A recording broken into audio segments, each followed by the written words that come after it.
रात के करीब 11 बजे रोहन और उसकी पत्नी नेहा अपनी नई जिंदगी शुरू करने के लिए एक पुराने सुनसान घर में पहुंचे। ये घर शहर से दूर एक वीरान इलाके में था। आसपास के लोग इसे भूतिया घर कहते थे, लेकिन रोहन इन बातों को अंधविश्वास मानता था। नेहा के मन में अजीब सा डर था, जैसे कोई अनहोनी होने वाली हो। जैसे ही दोनों ने घर के अंदर कदम रखा, दरवाजा अपने आप धीरे धीरे बंद हो गया। नेहा घबरा कर बोली, रोहन, तुमने दरवाजा बंद किया। रोहन ने मना कर दिया, लेकिन उसकी आवाज में भी डर साफ झलक रहा था।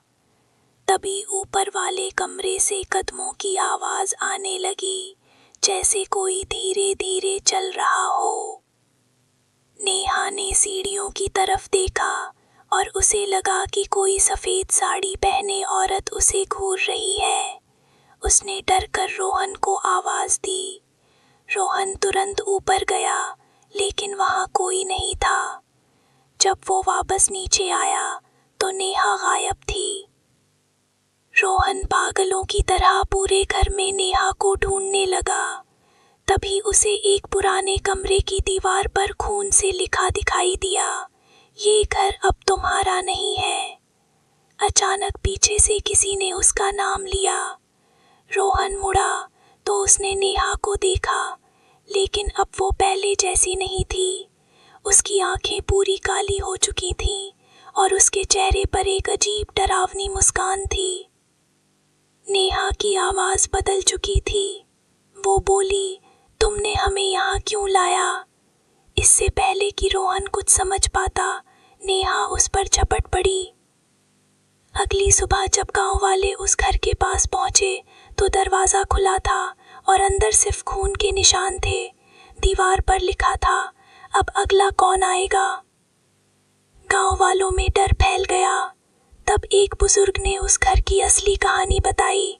उसने कहा कि लगभग 25 साल पहले इस घर में एक पति पत्नी रहते थे। पति ने अपनी पत्नी को धोखा दिया और उसी घर में उसकी हत्या कर दी। मरते समय उस औरत ने श्राप दिया कि जो भी इस घर में प्यार लेकर आएगा वो जिंदा नहीं जाएगा। रात होते ही घर फिर से जैसे जीवित हो गया।